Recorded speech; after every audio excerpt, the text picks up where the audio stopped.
Good morning, good afternoon, good evening, ladies and gentlemen. Let me welcome you at our FP&A Trends Webinar. My name is Olga Rudakova. I'm FP&A professional and I'm FP&A Trends Ambassador. I'm happy to facilitate this event for you, especially though that is the last webinar of the year.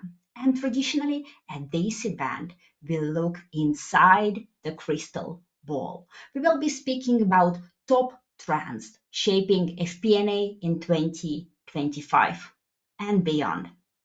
And this topic has attracted almost 400 registrations from 55 different countries. So welcome to the event. What we can expect tonight. The first of all, we will speak about 2024 challenges and developments. We will cover top trends shaping FP&A in 2025. We will speak about agile FP&A. We will speak about business partnering, data mastery, AI-powered FP&A, and probably the only trend we won't cover in such detail will be ECG integrated FP&A. We'll certainly have conclusions and recommendations and Q&A session, so you have something to look forward to. It's time for me to introduce our speakers for the event. So please join me here on the webcam, and I will start introductions one by one. I will start with you, Anna. Anna Fastiszewska is Financial Director, Commercial Operations for EMEA at Eaton. Anna has cross-functional and cross-regional experience in co-piloting the decision-making process to enable profitable growth in multiple organizations. Anna, thank you so much for joining us tonight. Thank you, Olga. Looking forward to spending this time with you tonight. Our second speaker for the evening will be George Kolokotronis. George is FP&A Director at Sherweb. He has long-term experience in building short-term and long-term strategy and operational plans, building models to support business decisions, applying simple assumptions. George, thank you for being here. Thank you for having me. It's my pleasure. I'm excited to be here. And the last speaker for the event will be Greg Volpe. Greg is Product Marketing Director at Workday. Greg has long experience working with corporate performance management applications, software vendors, and professional services firms. He is focusing on planning, forecasting, and analytics. Greg, thank you for being here. Thanks, Olga. Really looking forward to these exciting topics under discussion today. So thanks for having me. Me too. And let me, first of all, thank our sponsor for making this event possible, Workday Adaptive Planning. We help you solve your greatest business challenges.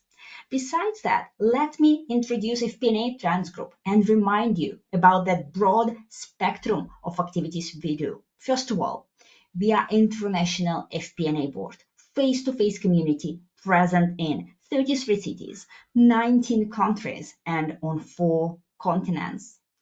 Besides that, we are even broader digital community. So you are part of it already since you are attending this webinar. And more than that, we offer broad spectrum of education, research, and consulting resources. What to expect at this event? That is 1 hour, quite packed webinar. You will hear 3 presentations. You will participate in 2 interactive polls, and you can ask your questions to our panelists starting right now through the chat box. Presentation is already available in handouts section of the event, and you will receive the recording and the presentation after this meeting. At the very end of the webinar, we will ask you to take part in the brief survey. It's literally 1 or 2 minute activity which will help us improve those events and make them even better in 2025. I would like to start, and I would like to say literally 1 sentence about each of the trends we are going to discuss today. And then our panelists will go into more depth and illustrate those trends with their practical examples. All of our trends for the upcoming year are structured around planning for uncertainty. And that's indeed something that was shocking probably a couple of years ago, but we are learning to live with uncertainty. We are getting used to it, and I'm pretty sure that we will be even better in planning for uncertainty and living with uncertainty in upcoming years. Therefore, the first trend, agile FP&A. Indeed, I believe that companies will soon learn how to tame uncertainty. We will do it with predictive analytics, with rolling forecasts, with driver-based models. We will learn to forecast and plan almost instantly. Another connected trend is strategic business partnering.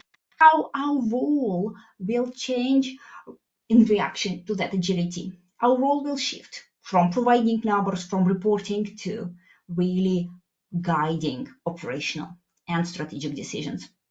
Another related trend is data mastery. And that is not only about data governance or quality and consistency of our data.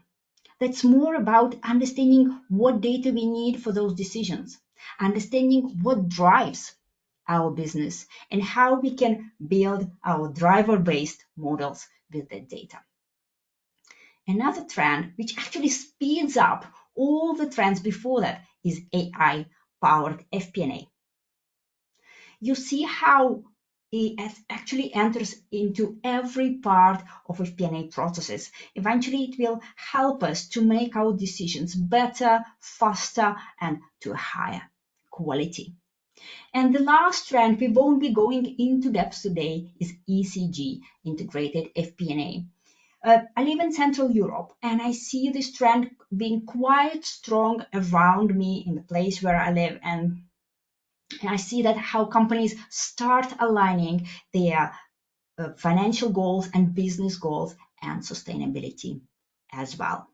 So let's dive in. Let's get into right two trends at the same time. Anna Fastiszewska will be speaking in her presentation about agile FP&A and about data mastery. So Anna, let me give this stage to you. So good luck, the stage is yours. Thank you, Olga. Thank you very much for this introduction. I'm happy to spend the upcoming minutes with all of you. And actually, from the title that you see here on this slide, you can deduct that myself and my teams, we are really focusing on sales operations, and we are working a lot with sales forecasts. So this is something that I'm planning to discuss with you in the upcoming minutes. Really happy to talk about this exciting topic, to predict the future. So with that, I would like to start with the next slide, which is a quote of famous and controversial Oscar Wilde, who left his mark in literature thanks to his sharp mind. He said, "To expect the unexpected shows a thoroughly modern intellect." So with this touch of humor, I suggest that we dive into three questions when thinking about predicting the future. And we will be focusing on the sales forecast because that's part of my current interests, and I think interests of many companies where we are working. First question to ask for any activity that we are doing is why? Why do we spend our energy? Why do organizations invest so much resources into the forecasting, specifically of sales? Second question is, how does the reality look like? What circumstances do we have around us? And then the third question is, where can we actually look into to preview the future. So let's start with the why. And actually, the why is in between those two fear errors. So what is happening is that a finance function navigates within the fears of the stakeholders. Fears to lose money, fears to lose on opportunities, fears to invest and not get enough of the return of the investment. So the path through that is in trust. And you may ask yourselves or me, like, but trust, what does it have to do with finance? It's what is that? There are different definitions of trust, definitely. Is it an emotion, or can we quantify it? Very recent research of Professor Hancock and his team, which is called How and Why Humans Trust, actually identified that indeed the trusty factors has two sides. One of them is human characteristics, which can be age, which can be reputation, education, etc. And the other side is ability-based characteristics. Those stand for performance, for reliability, for expertise that we in finance can definitely bring to the business. So let us navigate to the next question, which is, what about our current environment? And here I use the very famous model that is called VUCA, which stands for volatility, uncertainty, complexity, and ambiguity, where any type of sales forecasting needs to happen. So volatility would be very high degree of fluctuation. Uncertainty would stand for any lack of predictability. Complexity, we have incredible amounts of data. And ambiguity would be lack of clarity, mixed meanings of different things. And all of that is our current environment, where we need to produce some accurate forecasting for the upcoming periods. So what can we actually do? And this is so overwhelming. Should we do anything at all? We, together with the team, we reflected on that in one of the brainstorming sessions that we had. And our commercial finance team came up with the proposals on how to handle these difficult environments that we have to navigate through. First is look into the past. So that was, in a way, not surprising that finance people would start, going back to the past, because it is important that we keep grounded decisions. So looking into the past for different businesses would mean different things. In the flow business, that would mean understanding the incoming orders trends, understanding the historical customer behavior. In project business, would be looking into the received backlog and understanding the deliveries of that backlog. But as well, the past will not help us with the clarity on the future. That's why we suggest to look into the future trends on the market, to look into the pipeline opportunities, to look into the different projects that may be coming to the company, and actually combine those different data points to be able to produce the most accurate forecasts. With that, it sounds a little bit more manageable, and we could say, okay, then now let's just do it. But we know that we have multiple issues when we start working through that. One of them is different sources of data. It's not surprising, but supply chain historical trends, can never be easily understood with the customer related data or pipelines that we have in sales. Then we have increasing data complexity, where the definitions are not clear. The need for SKU level of detail versus helicopter view or customer view, different conflicts, as well interpretations. So data is never easy to produce. We may have some manual inputs to data, so all of that makes the work a little bit more complex than it was even before. And then on top of that, we have the high-speed environment where data becomes obsolete quite quickly or comes very late to us in order to work with that. So what we suggest to do as a response to that, and here are our recommendations, is actually transform this VUCA model into the vision, understanding, clarity, and agility. So vision comes with consolidating data sources and having that arrow that drives us in the same direction. Understanding, really take out the main drivers, focus on them, those that really make sense and make a difference to the business. Clarity, standardize, look for patterns, understand your data from the perspective of bigger picture. And agility, be very quick in the response and have that timeliness as part of the exercises that we suggest. So with this agility in mind, we recommend to keep promoting data-driven decisions for building trust with our stakeholders in order to become those strategic business partners that George will be talking about in a couple of minutes. Thank you, Olga.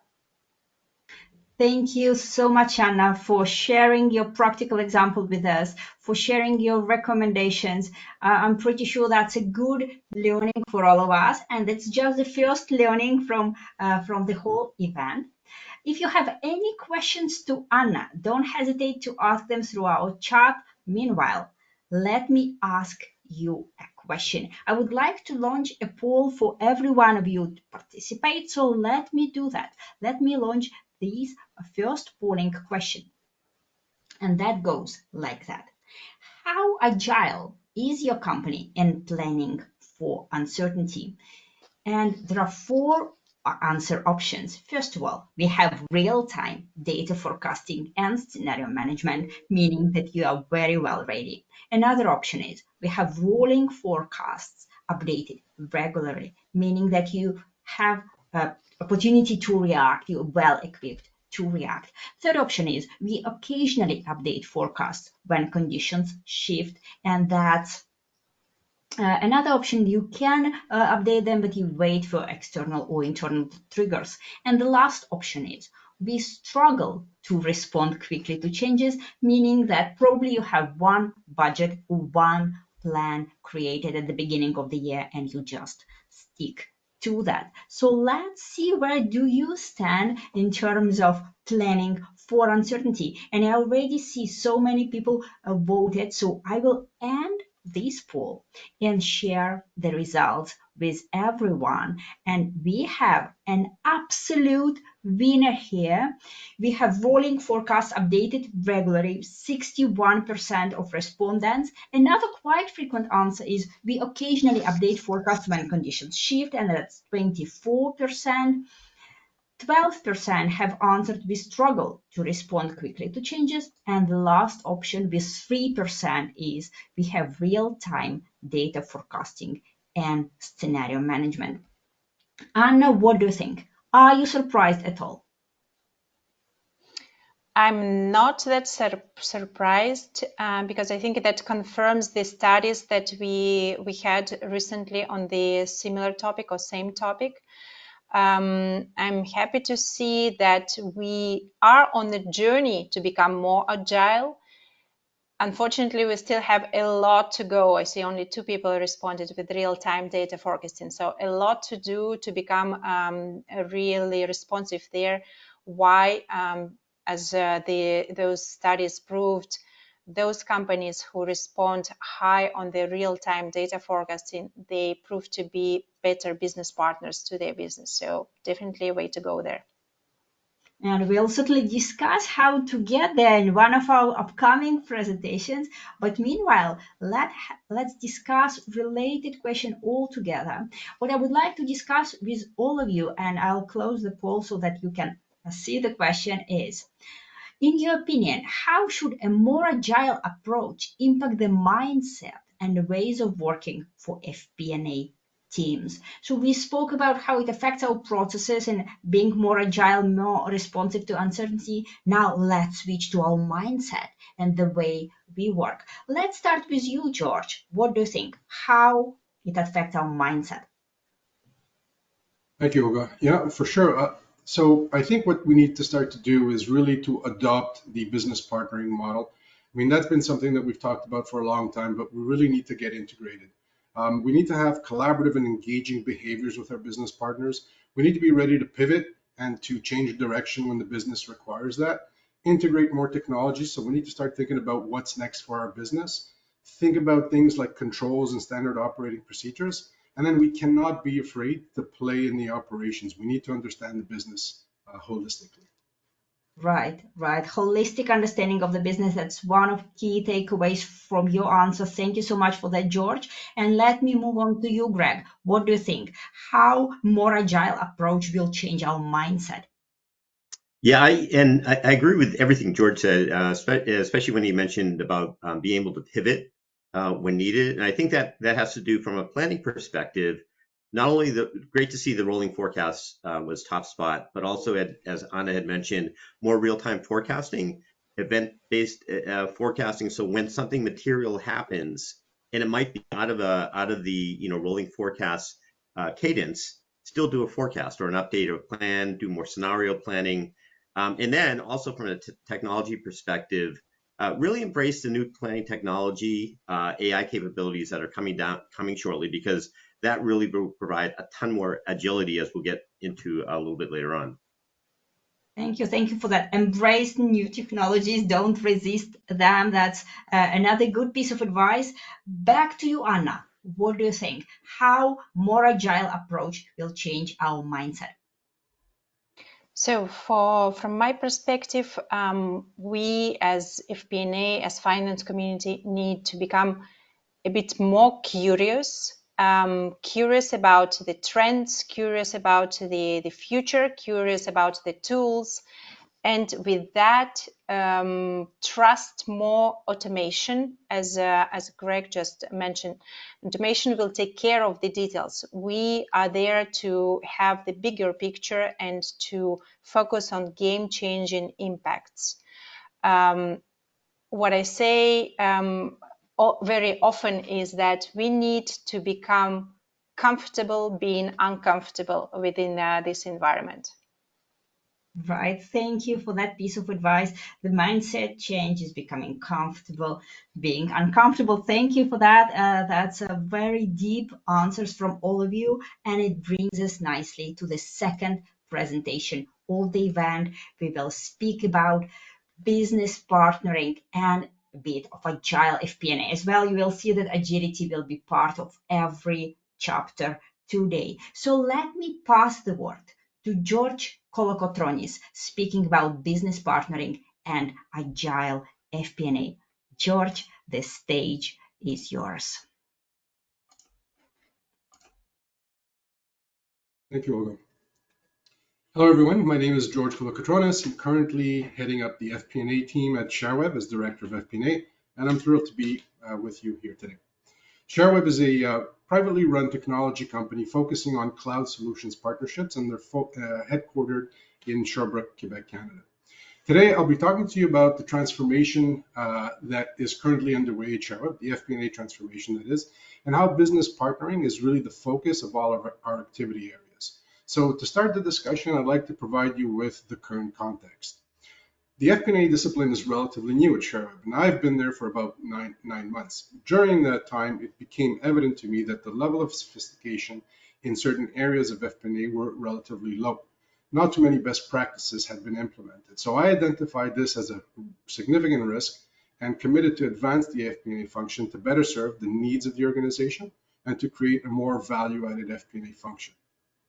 So how does one embark on a transformation journey? Well, for me, I needed to better understand the current context. And so this led to a formal assessment of the current state, as you will see on this next slide. There we go.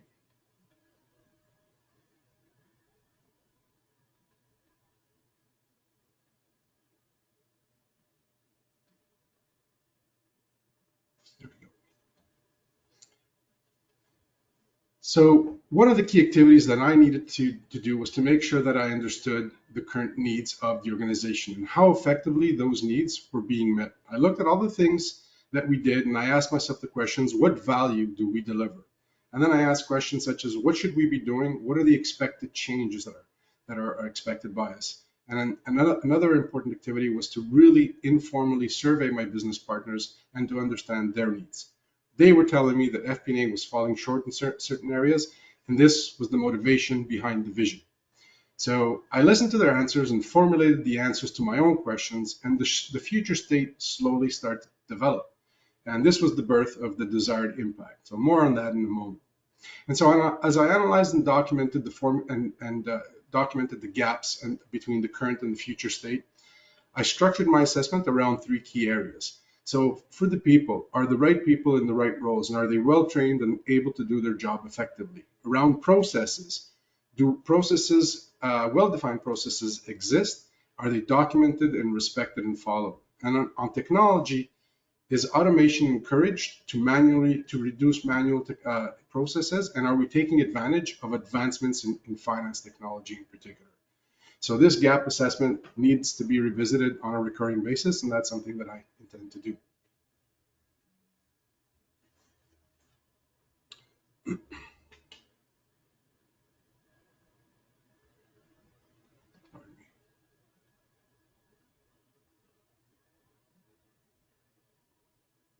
There we go.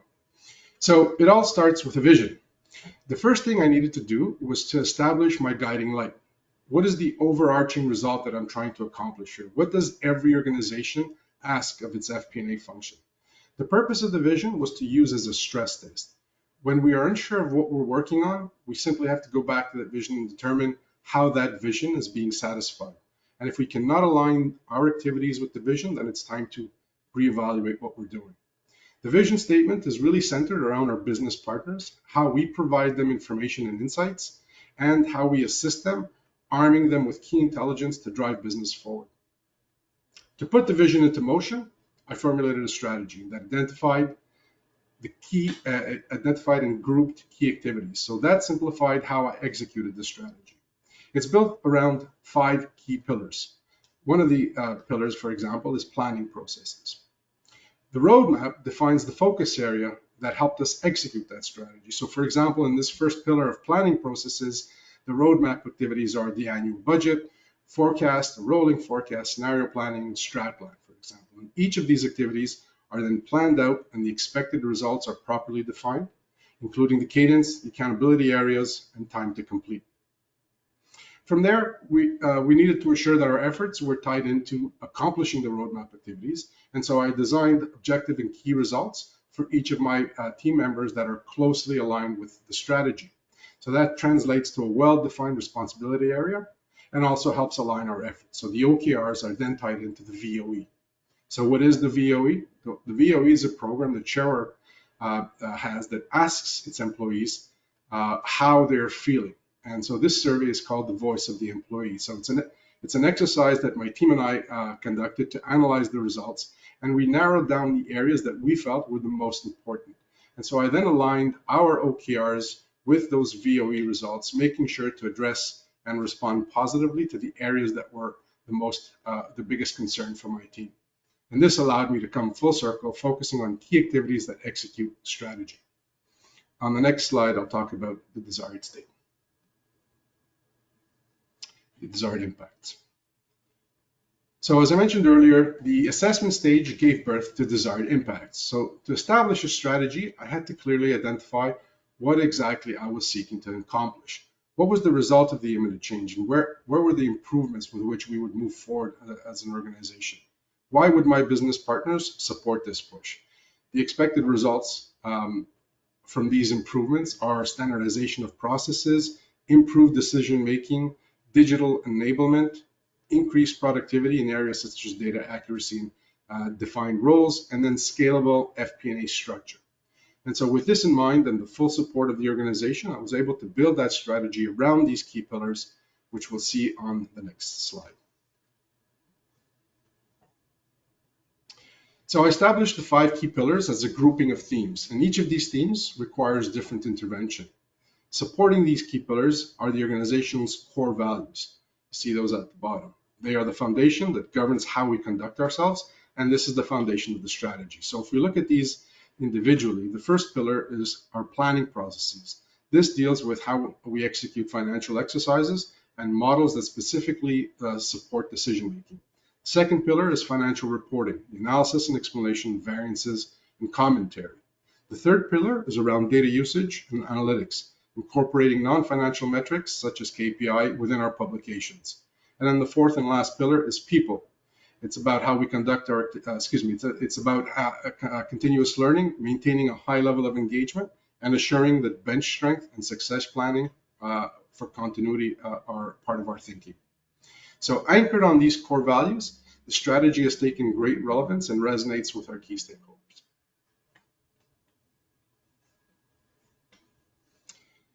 So the use case demonstrates how closely tied the activities of an FP&A team are with our business partners. And the plan I've presented here today requires that our organization be nimble and reactive. The agility is critical to allow the organization to pivot in new directions and to be able to do things in different ways so that we can react to ever-changing business landscape. In conclusion, I would like to say that today the FP&A transformation journey is still ongoing. The plan is very aggressive and seeks to commit the organization to a new way of doing things, but we know that we've already made some significant progress in a very short amount of time. In fact, through an informal assessment using the FP&A Trends Maturity model you see on this slide, we know that we're still early in our journey. However, I'm very enthused with the recent traction that we've had and acceptance of this initiative by our senior leaders. And so as we tackle the challenge of advancing FP&A discipline at Sherweb, I expect this organization to mature from a developing state organization to a leading state organization.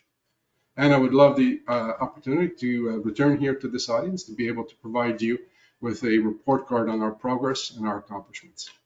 Thank you. Thank you so much, George, for sharing your strategy with us and for actually volunteering to share an update with us. We'll be certainly looking very much forward to it, and we wish you all good luck on the progress. You see so many positive reactions from the audience to your presentation. I really enjoyed it myself. If you have any questions to George, don't hesitate to ask them through our chat box. But meanwhile, let's move on to another question I would like to ask our audience, another polling question. So let me launch it for everyone. Which of the following is most challenging for your FP&A team? And we have 4 answer options here. Data consistency and quality indeed could be a challenge. AI adoption, real-time financial modeling, and strategic business partnering. So really 4 challenging areas. I'm very curious myself which one will gain most of your votes. Which of the following is most challenging for your FP&A team? Data consistency and quality, AI adoption, real-time financial modeling, or strategic business partnering? Most of you have voted already by now, so let me close this poll and share the results with everyone. And we do have a winner here. It's data consistency and quality. 46% of you, of respondents. We have in second place, strategic business partnering. Well, I'm pretty sure that after George's presentation, we all see how challenging that might be. 22% here. Real-time financial modeling, 18%, and AI adoption, 14%. George, what do you think? Are you surprised by the results? I'm not overly surprised. Data consistency and quality is really the core of what we do, the analytics behind FP&A and the value and insights that we build. So, I can understand that that's the area that a lot of people are voting, and so that could be, for them the most important aspect. Right. Certainly makes sense to me as well. Let me close this poll. And since we have an absolute winner, data consistency and quality, let's discuss exactly that. What are the key steps FP&A teams should take to ensure data consistency and quality? And let me start with you, Greg. What do you think? What can we do to help? Yeah, great question. Data is king, right? And I think that kind of is reflected in the survey on that. And I think the obvious thing is, ensure data audit controls are in place, governance, so that you can drive more consistency and accuracy. And I'll talk from a technology perspective, is that, really, look to move toward a unified planning platform, if not already, because if you move away from those siloed, disconnected systems, it should ensure by nature, those unified planning systems should ensure by nature that data quality and consistency, because all the data is together. There's no errors, a chance of errors in moving that data back and forth between disconnected systems, et cetera. So I would say that, and especially when it comes to using artificial intelligence, which we'll talk about in a few minutes, that's where data truly becomes very critical in terms of accuracy and things like that. Indeed. Thank you for that answer, Greg. And let me move to you, Anna. What do you think? How can we, FP&A, help to ensure data consistency and quality? So from my perspective, FP&A teams have a great role to play in providing consistent definitions to data. We are very well positioned in the organization to have access to different functions, to different departments, to really different types of data as well. And we have that influential power and authority to make the proposals on the definitions that will then later on drive the consistency in quality. And one more thing to do as well that I recommend our teams to do is don't wait to have that data quality and consistency to start the journey. That is the path to getting paralyzed. Just start, correct as we go, adjust, and move on. Right. Thank you for that. It's certainly, you see positive reactions to your answer from the audience coming up. And back to you, George. What do you think? How we can help to ensure data consistency and quality from our side? Yeah, great commentary from Greg and Anna. Some of the key steps that I think about are assuring that your data's sources are really reliable. You have to establish sound business rules on how you're going to do your data cleansing. Obtaining buy-in from your business leaders and making sure that the data that you share is equally important to them and shared by them as well. You have to continuously test for consistency and accuracy. You can't rely on what's done in the past would be good for the future. So you've got to be vigilant on that. And I think you also have to evolve to look for new sources of data, not be satisfied with whatever you've got, but look for new sources and abilities to find deeper insights. Right. Thank you so much for all these answers. All are relevant for our FP&A decision making, models building, and so on. That brings us to the last presentation of the evening, and we are going to cover another two trends. Agility stays there, it's relevant for everyone, but we will move on to AI-powered FP&A. And Greg Walpe, our technology expert, will speak about agile FP&A and AI-powered FP&A. Greg, the stage is yours. Thank you, Olga. So just real quickly on agility. So I think, obviously Anna and George spoke about it, in detail, but alluding back to what Anna had mentioned, right? The world is changing as we know it, different ways of working, economic uncertainties, industry disruptions, competitive issues, the onslaught of new technology, our AI and machine learning, all of these changes, ultimately will continue into 2025. And to confront all of these changes, absolutely all key stakeholders who are part of the planning process, specifically FP&A, have to become even more strategic than they are now. However, this can be very difficult in many organizations, as we know, for many organizations, and we can see some of the results of a recent study on the next slide. And so here's a quick result from a recent Workday sponsored research survey where 88% of executives agree that agile, flexible, adaptable planning tools are extremely or very important. I don't think anyone can argue with that. However, 73% of organizations are still pulling data together manually and or running forecasts and scenarios offline with older technology. So what's the solution? What are some of the key ways your team can move toward more agility in 2025? Let's take a look at that on the next slide. First is a shift in planning. So this is all about promoting a culture of agility when planning. George talked about, his transformation journey, which is so critical. One of the initial ways to become more agile, and this ties into all the three themes that you see here, is to automate routine tasks. By automating routine, repetitive tasks, such as data collection, report generation, etc., it will free up your team's time to become even more agile and strategic in your planning. And with more agility, we've seen a shift in planning technologies and activities where many organizations are exploring more data-driven and exception-based planning, more scenario analysis, more continuous planning. We talked about that as a result of the first survey, et cetera, et cetera.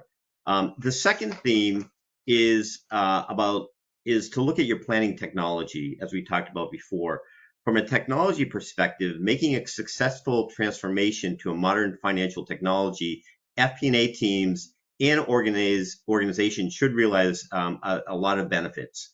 The biggest include automation of tasks, which I just mentioned, a unified technology platform for a shared version of the truth, enhanced planning agility, real-time data insights, as well as the latest functional capabilities, including artificial intelligence and machine learning. And this leads us to our third theme, which is embracing these new AI and machine learning capabilities within your planning processes.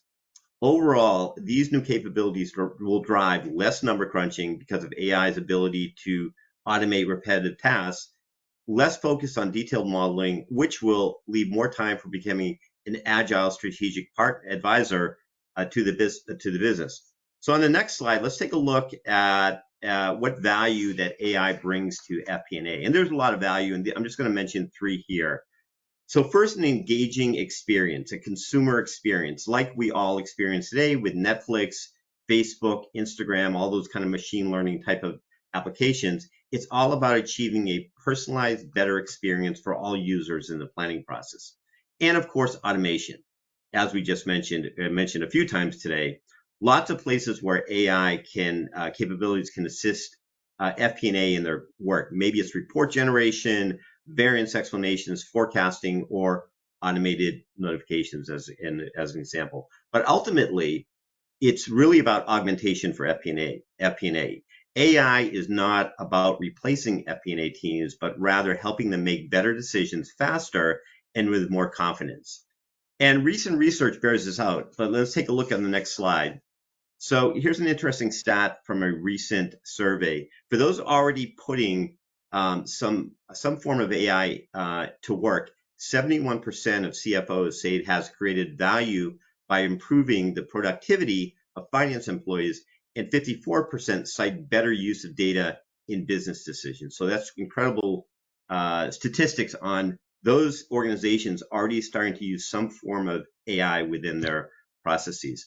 So now let's take a look at some organizations who have started using AI in their planning processes. So here are some interesting customer use cases, just some examples here, where AI-driven predictive forecasting has been used to drive more accurate forecasts. Predictive forecasting, if you don't know, is the ability to leverage historical data, and this can be internal or external data, along with machine learning algorithms to generate these types of forecasts. As you can see, these customers across different industries have been using unique data to drive their forecasts. I'll just highlight one of them. So Team Car Care is an automotive franchise, and they're using weather data, an external data set, to forecast the number of customers expected across their different regional locations. This then has a direct impact on revenue, staffing costs, and other costs. So really interesting story there.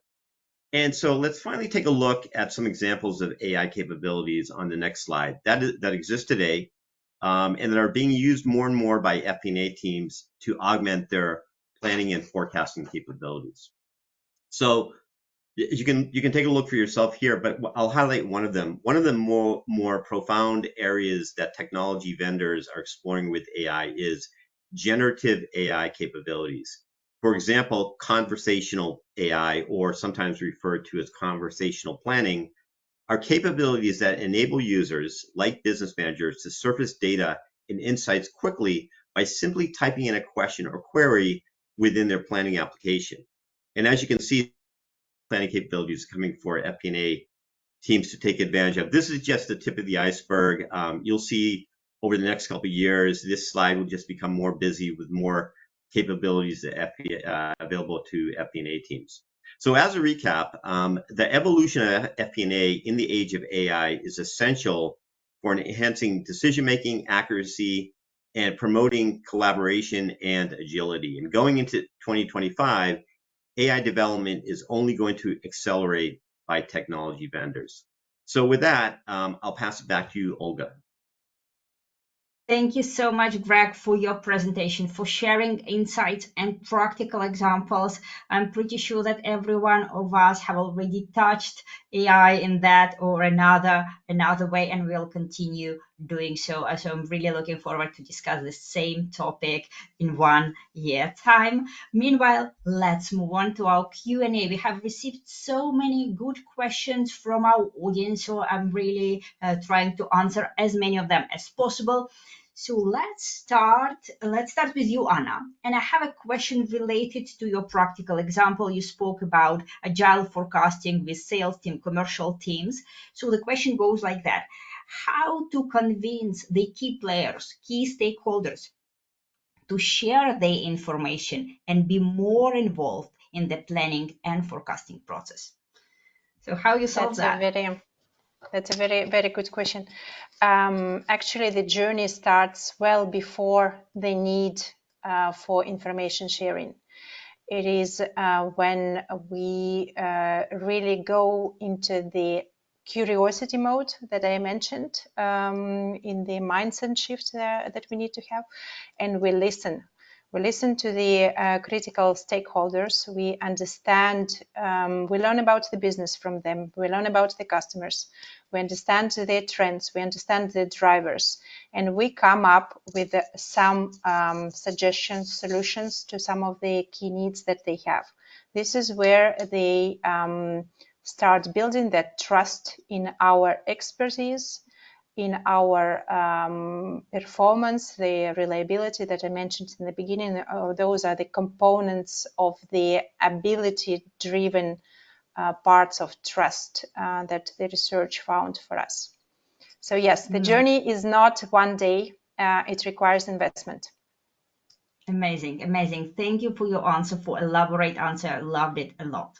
I have another question addressed specifically to you, George. So let me read it out for you. On skills and capabilities, so related directly to the beat of your presentation, what was the level of challenges faced in terms of repurposing the existing FP&A talent? Or was upskilling sufficient? Any drastically different skills that you came across that reflected as a development area in the traditional FP&A skills? So in other words, how you solve this skills gap, were you upskilling people, maybe replacing some of the teams, so how you solve that? Great question. The people part is so important. For me, I actually leveraged a lot of the background and experience that my team members had in FP&A. One of the areas that I continuously harp on is best practices. And if some of my team members are listening to this, they'll quietly grin. I always talk about best practices and being visible in our everyday functions. And so around those areas, I tried to make sure that we leverage what we knew already, being able to lead in FP&A, being able to provide deep insights, and keeping people in the right roles. And as I mentioned, the transformation journey is still ongoing. It's relatively early in the process. I expect it to continue for a while. And part of that process will continue to assess, are the right people in the right roles, and are the right capabilities existent in those people. And part of my role is to bring those capabilities on board through coaching and mentoring and exterior learning sources. So it has been a challenge for sure, among others. But that's an area that I feel very enthused by, because we do have a very strong team. We have a mix of folks that are relatively new in the team and others that have been with us for a little bit longer. And so, I'm leveraging that knowledge and that knowledge sharing. So, great question. I appreciate the question. It was a good one. Yeah, and great answer. A great answer to a great question. Thank you for that. We'll come back to the topic of skills from a different angle at the very end of Q&A session. But meanwhile, let me have a special question for Greg here related to AI. So the question goes like that. How well do businesses understand the benefits of AI adoption? It appears that high proportion of CFOs generally expect quick return, quick ROI, and are prepared to disinvest if this is not seen. So what, in your experience, Greg, do you see that lack of trust to adoption or lack of understanding of AI benefits? Yeah, I think all of the above. And we do some other when we're with sessions with folks with FP&A teams and we're presenting AI, we always ask them that question: what's the biggest challenge for adopting AI? It's trust in data, which is going to be obvious. It's lack of skill sets, kind of alluding to what George was just talking about, just different types of skill sets needed for AI, which we don't think is that much.